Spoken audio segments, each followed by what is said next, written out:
Assalamualaikum warahmatullahi wabarakatuh. Bismillah, alhamdulillah, wa ni'matillah, wa syukrillah, wa la hawla wa la quwwata illa billah, amma ba'd. Anak-anak kelas 11 MIPA 1, MIPA 2, dan MIPA 3, selamat pagi. Semangat pagi, semoga Anda semua senantiasa dalam keadaan sehat, walafiat, dan senantiasa dalam ridho Allah Subhanahu wa Ta'ala. Alhamdulillah hari ini kita bisa bertemu kembali di PJJ Akidah Halal kelas kalian. Dan sepertinya hari ini merupakan terakhir kita belajar PJJ ya. Karena kalau lihat di kalender, Selasa depan tanggal 1 Juni tanggal merah. Di mana kita semua tidak belajar karena libur tanggal merah tanggal 1 Juni. Kemudian tanggal 8 juga sudah PAT, pekan PAT ya. Jadi praktis kalau lihat dari tanggal yang ada, maka hari ini merupakan PJJ terakhir yang harus kita sampaikan materi KD 10 dan KD 11 sekaligus ya.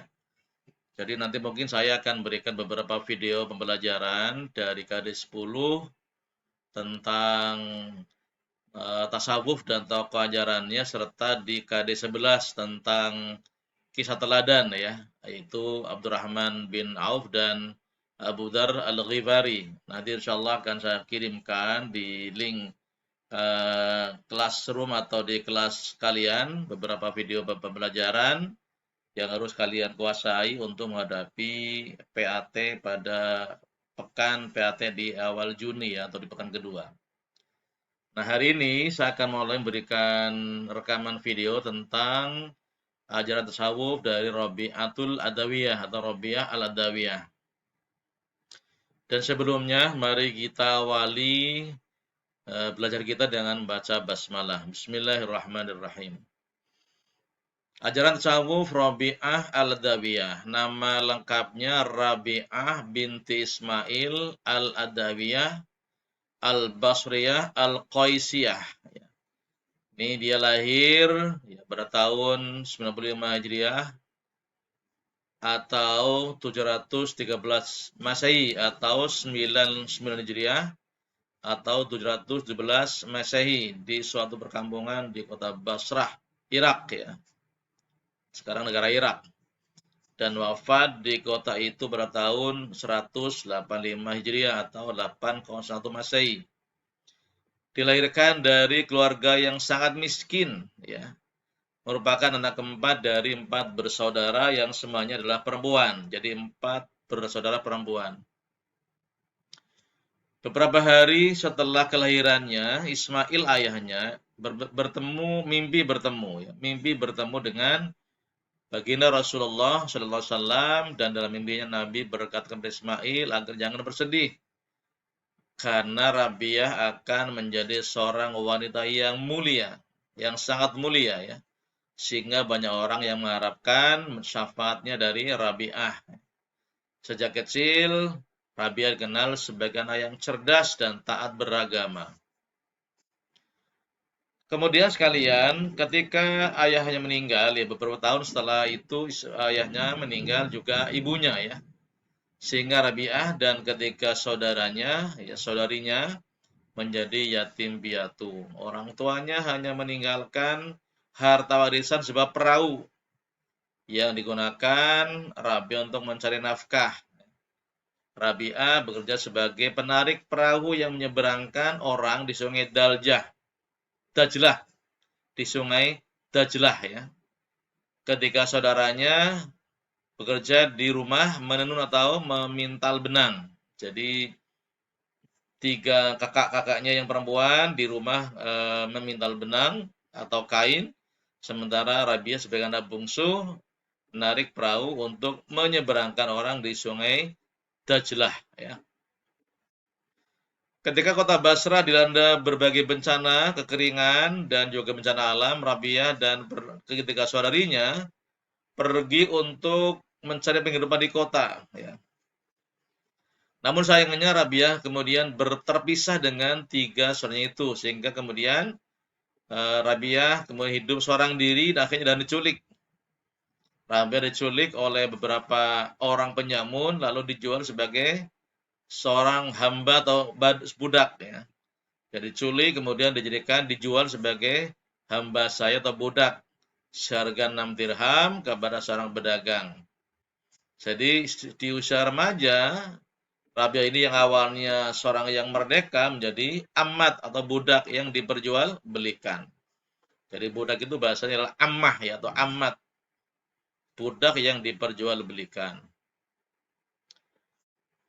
Beliau menjadi seorang budak atau amat yang sangat laris karena muda, kemudian cantik, bersuara merdu, pandai menyanyi dan menari. Dari sinilah kemudian Rabi'ah menjadi seorang penyanyi dan penari di istana Daulah Bani Abbasiyah di Baghdad. Ya, jadi dia menjadi seorang penari dan penyanyi di Daulah Bani Abbasiyah di Baghdad.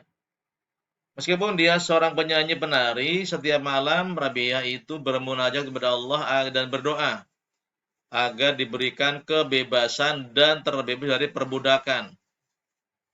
Dan dia berjanji dalam munajatnya kepada Allah, kalau dia terbebas dari perbudakan, dia akan senantiasa beribadah dan tidak berhenti untuk beribadah sedikit pun kepada Allah Subhanahu wa taala. Suatu saat ketika Rabi'ah sedang bermunajat di malam hari di yang hening, majikannya dikejutkan oleh cahaya di atas kepala Rabi'ah. Cahaya itu bagaikan lampu yang menyinari seluruh isi rumah. Subhanallah, ini seorang Rabi'ah ketika bermunajat setiap malam, Allah berikan cahaya yang di atas kepalanya sehingga menunjukkan majikannya. Kemudian atas kejadian tersebut, Rabi'ah itu kemudian dibebaskan oleh majikannya. Ya, majikannya ketakutan, kemudian Rabi'ah dibebaskan dari perbudakan.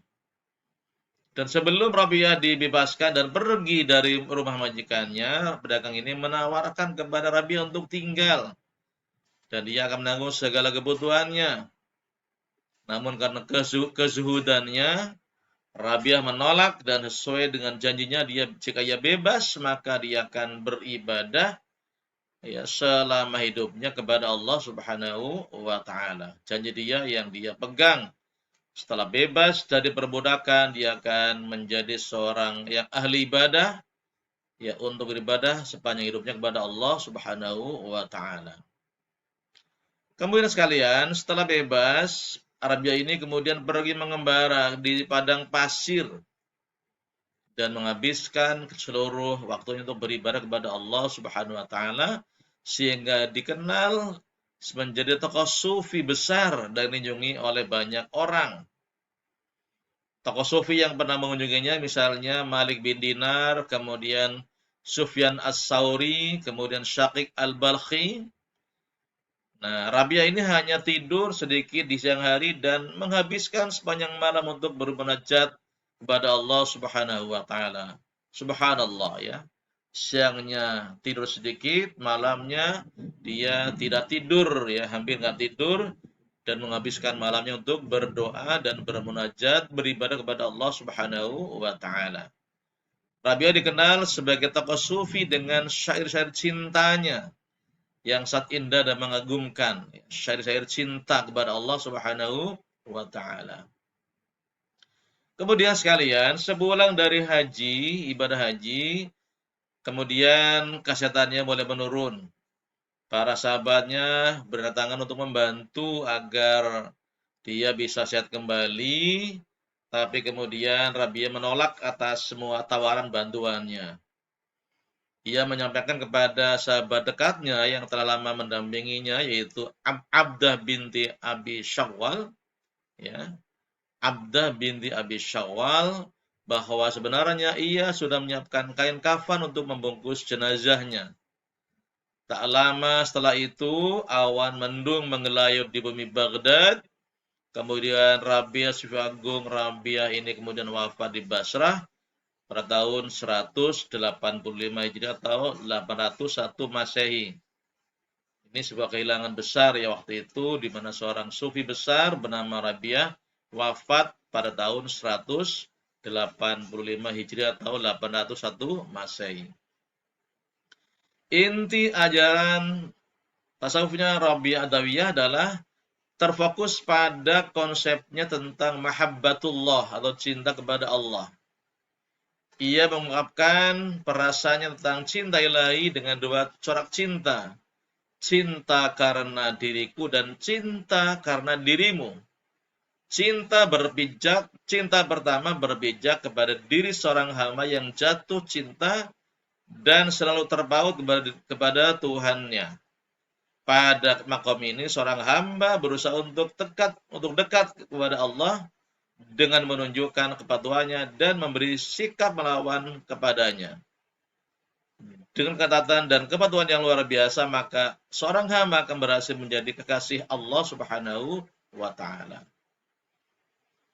Berhasilan menjadi kasih Allah membawanya kepada pengalaman merasakan cinta yang kedua, yaitu cinta karena dirimu. Pada makam ini kemudian beliau mengalami kasyaf atau kasyaf atau mukasyafah, yaitu keterbukaan tabir yang selama ini menghalangi hamba dengan Tuhan. Melalui proses mukasyafah, hamba berusaha Tuhan membukakan hijab beliau sehingga tercapailah maqam musyahadah, yaitu pengalaman menyaksikan keagungan Allah melalui basir atau mata hati sehingga ia mencapai ma'rifat atau Allah dengan meyakinkan. Pada tahap ini Rabi'ah merasakan cinta kepada Allah karena dirinya Allah, diri Allah. Ia berada pada posisi yang pasif menjadi objek yang menerima limpahan cinta Allah Subhanahu wa taala. Tasawuf yang diamalkan Rabi'ah adalah tasawuf irfani, ya, yaitu tasawuf yang berusaha menyingkap hakikat kebenaran atau makrifat yang diperoleh tidak dengan logika atau pembelajaran atau pemikiran, tetapi melalui pemberian Tuhan dengan tafsiyat al-qalb, yaitu penyucian hati. Konsep tasawufnya berwujudan rasa tulus dan ikhlas dengan cinta tanpa adanya permintaan ganti dari Allah Subhanahu wa taala. Ajaran-ajaran tasawuf Rabi'ah ini kemudian memberikan sumbangan yang besar ya terhadap perkembangan tasawuf ya. Sebagai seorang guru dan penuntun kehidupan sufi, Rabi'ah banyak dijadikan panutan oleh para sesudahnya. Dan puisi cintanya sering dirujuk oleh para sufi lainnya. Misalnya oleh Abu Talib Al-Makki, As-Suhrawardi, dan Al-Ghazali. Nah, ini cinta. Ini puisi cinta dari Rabi'ah ya. Contohnya ini cinta yang masyhur ya. Aku mencintamu dengan dua cinta. Cinta karena diriku dan cinta karena dirimu. Cinta karena diriku adalah keadaan senantiasa mengingatkanmu. Cinta karena dirimu adalah keadaanku mengungkapkan tabir sehingga engkau kulihat.